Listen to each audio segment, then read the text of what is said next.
Intentar dominar a tu mente es casi imposible e incluso hacerlo tiene el efecto contrario.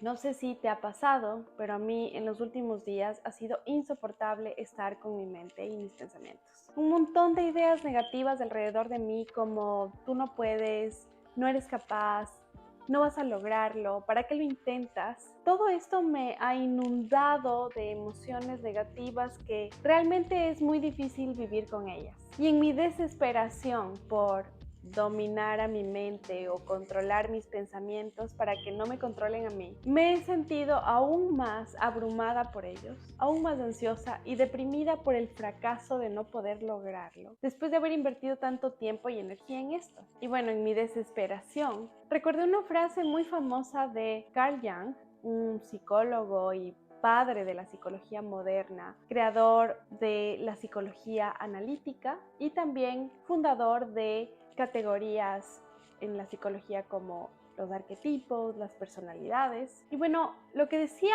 él es que a lo que te resistes, persiste. Y es exactamente lo que me ha estado pasando. Resistirse a una idea es no querer que esté ahí, no querer que esté en tu mente, querer que se vaya lo más rápido posible, querer cambiarla por otra idea o simplemente no aceptarla. Entonces, ¿qué pasa? Cuando no la aceptas, persiste, se hace más grande, crece.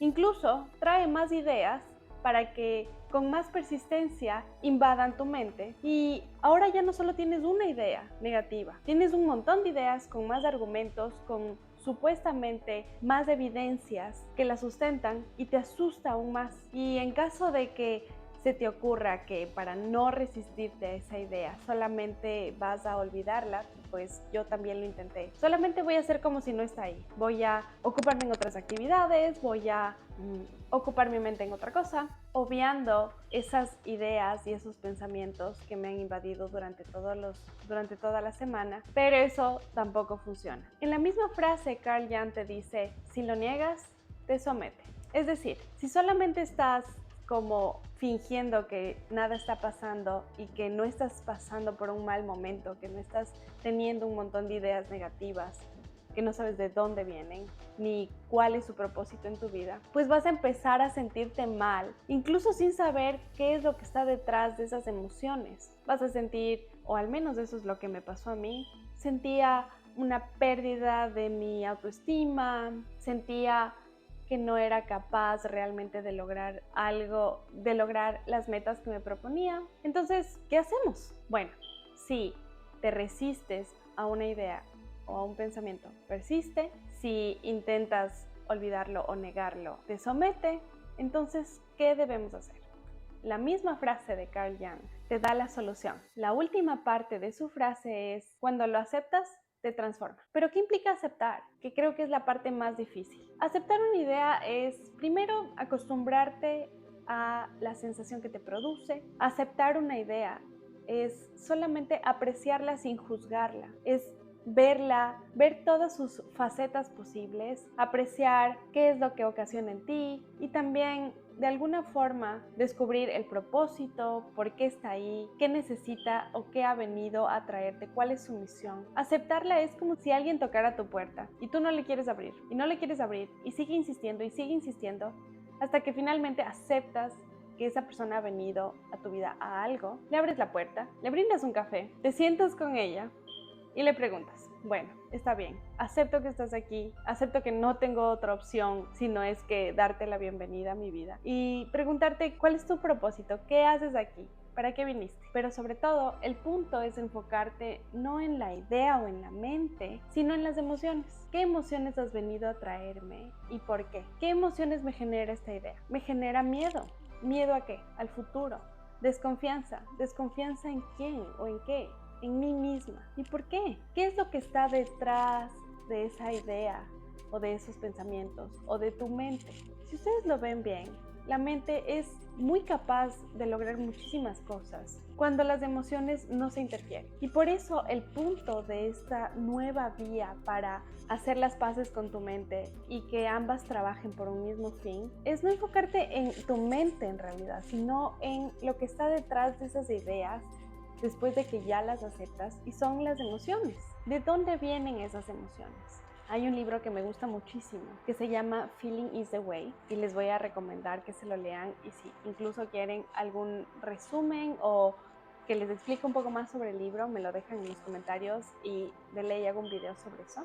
Lo que te explica este libro es que tu realidad está creada no por tus ideas, como te han hecho pensar muchos de los mensajes bombardeándote en internet, sino de emociones. Las emociones son las que realmente dirigen el subconsciente. Las emociones obviamente tienen una idea de por medio, pero a la final son ellas las que guían qué es lo que buscas, qué es lo que haces, qué es lo que te motiva o no estudiar, aprender, trabajar. Las emociones incluso pueden hacer que el cerebro aprenda 3, 4, 5 veces más rápido, según Robert Greene en el podcast en el que participa con este neurobiólogo de Stanford llamado Andrew Huberman. Entonces, a la final, las emociones son realmente en lo que debemos enfocarnos. Pero yo sé que esto va a ser muy difícil. Una cosa es decirlo y otra cosa es hacerlo. Una cosa es tener un montón de ideas negativas y después preguntarle